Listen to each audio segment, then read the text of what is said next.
I am appreciative of Techie, and I'm very appreciative of Megan. I know a lot of people, but I don't have a lot of good friends. Megan and Techie have been those rare friends that are there for you during your worst time. They're both amazing women.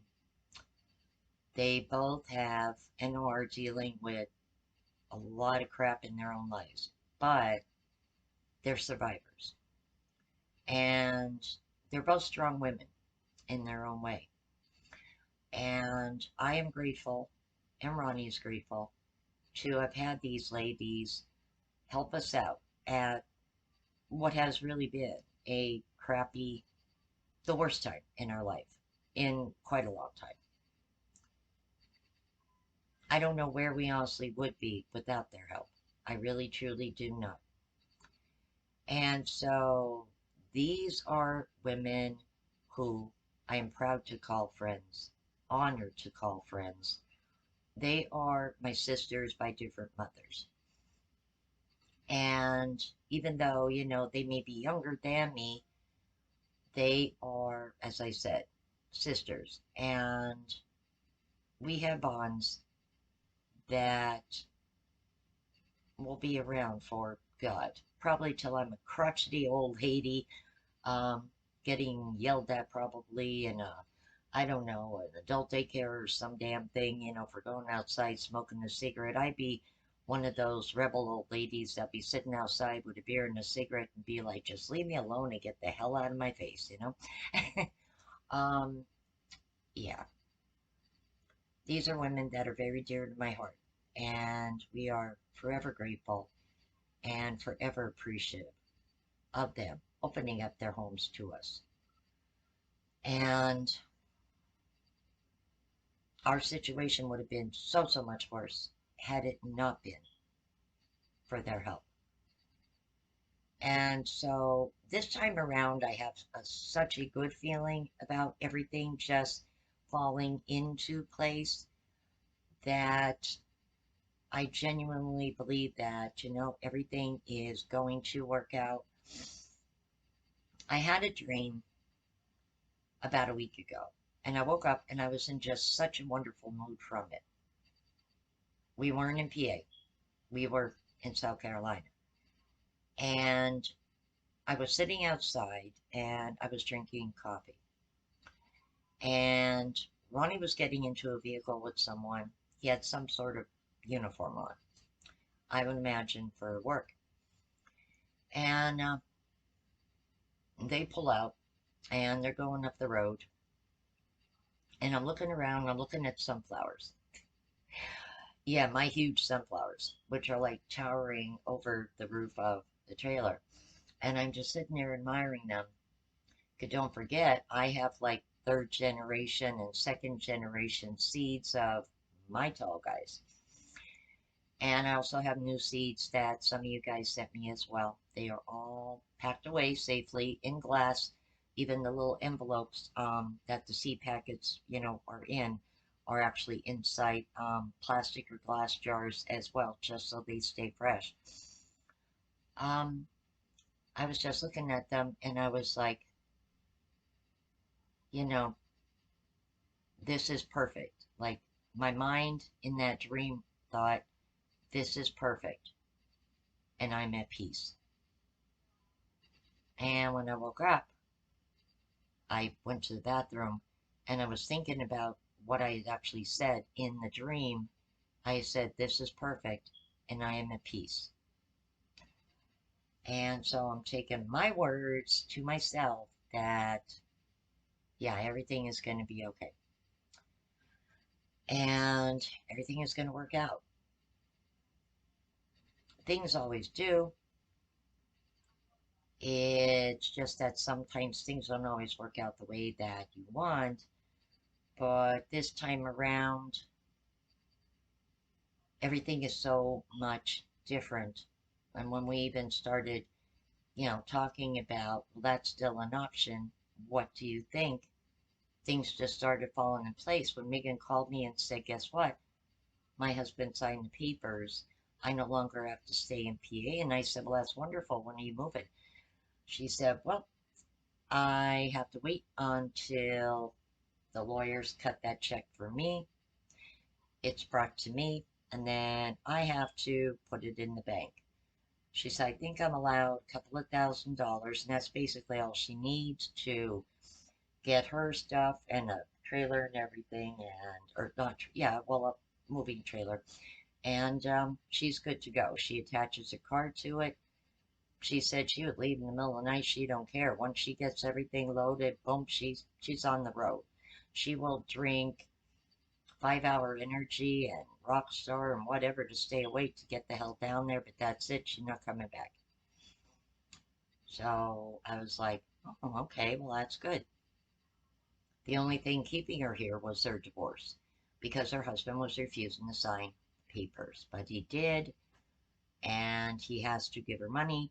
Those lawyers knew that. He just wasn't agreeable to it. But now he changed his tune.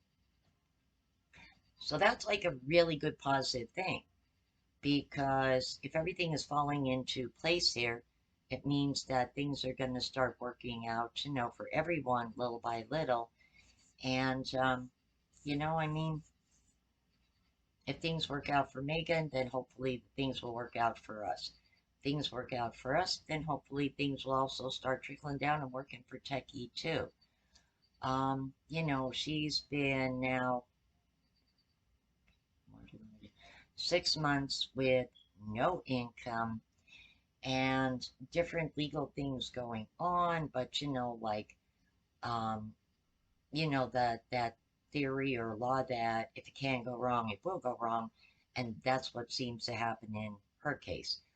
Um, there'll be a glitch with something because of, I don't know, a check going to the wrong person, or there's a glitch with, a property being sold and someone not leaving the property and things, and it's like, you can't make this stuff up.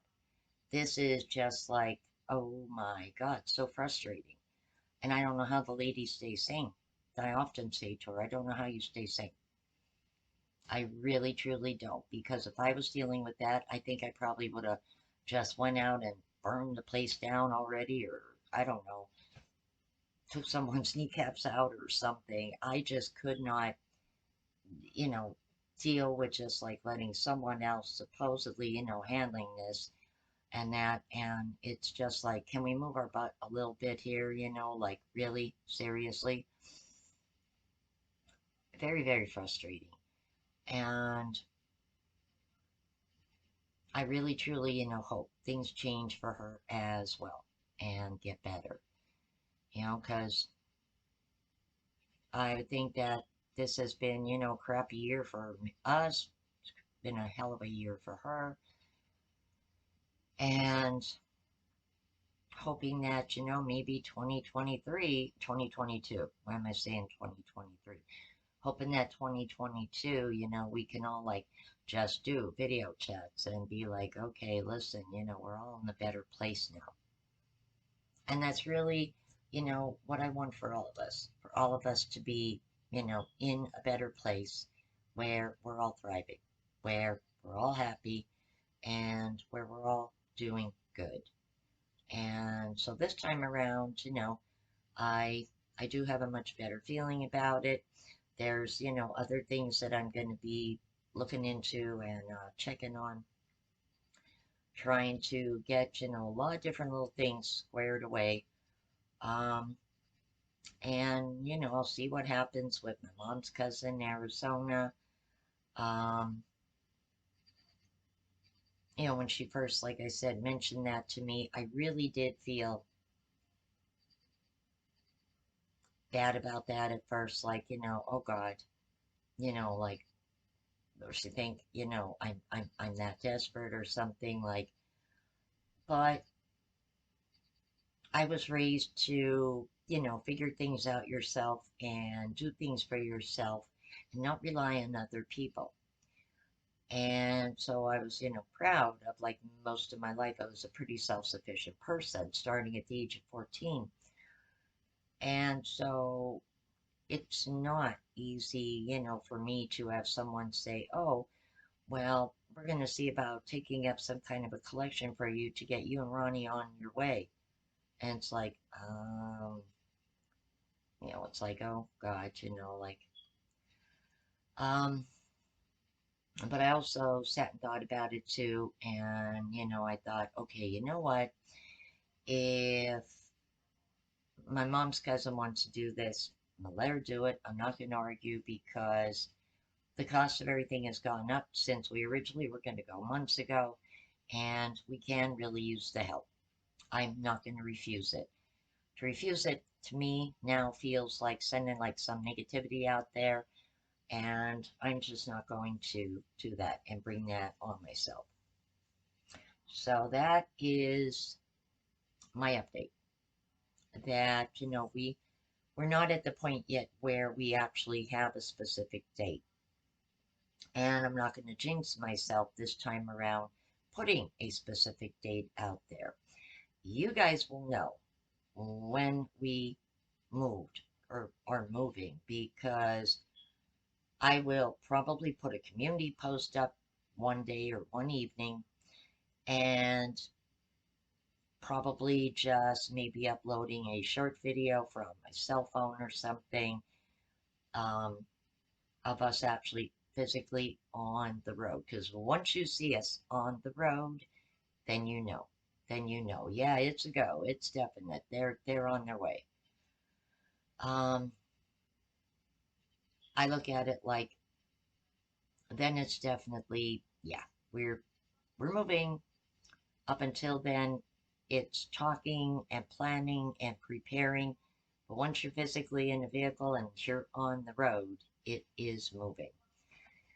So if I don't talk about this anymore for the next couple of weeks, just understand that, we're still planning and we're still prepping and maybe I will do an update as far as, like, did we get everything figured out and cost-wise and that. But then after that video, you won't hear me talk anymore about moving until I'm actually physically on the road. Because I think that's the best way to say, hey, guess what, everybody? We did it. We're on the road. And I'm going to make sure we do stop at Bojangles because, damn, I only ate food from there one time, but it sold me.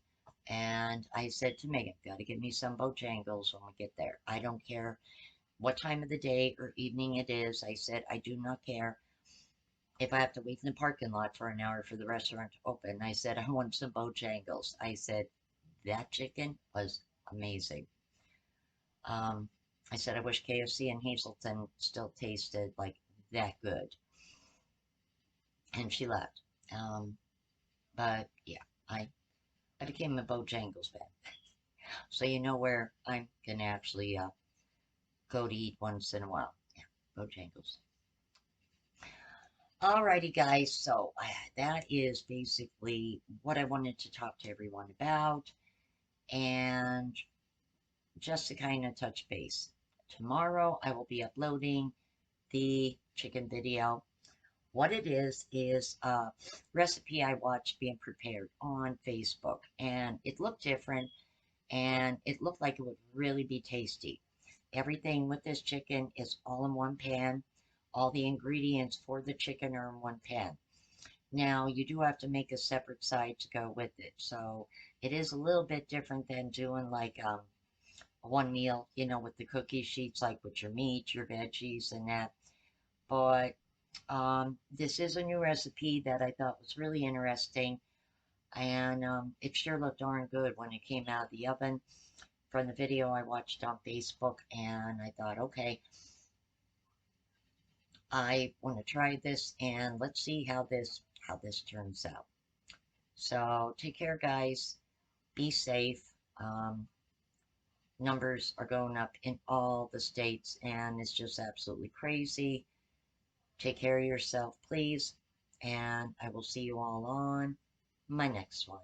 Good night.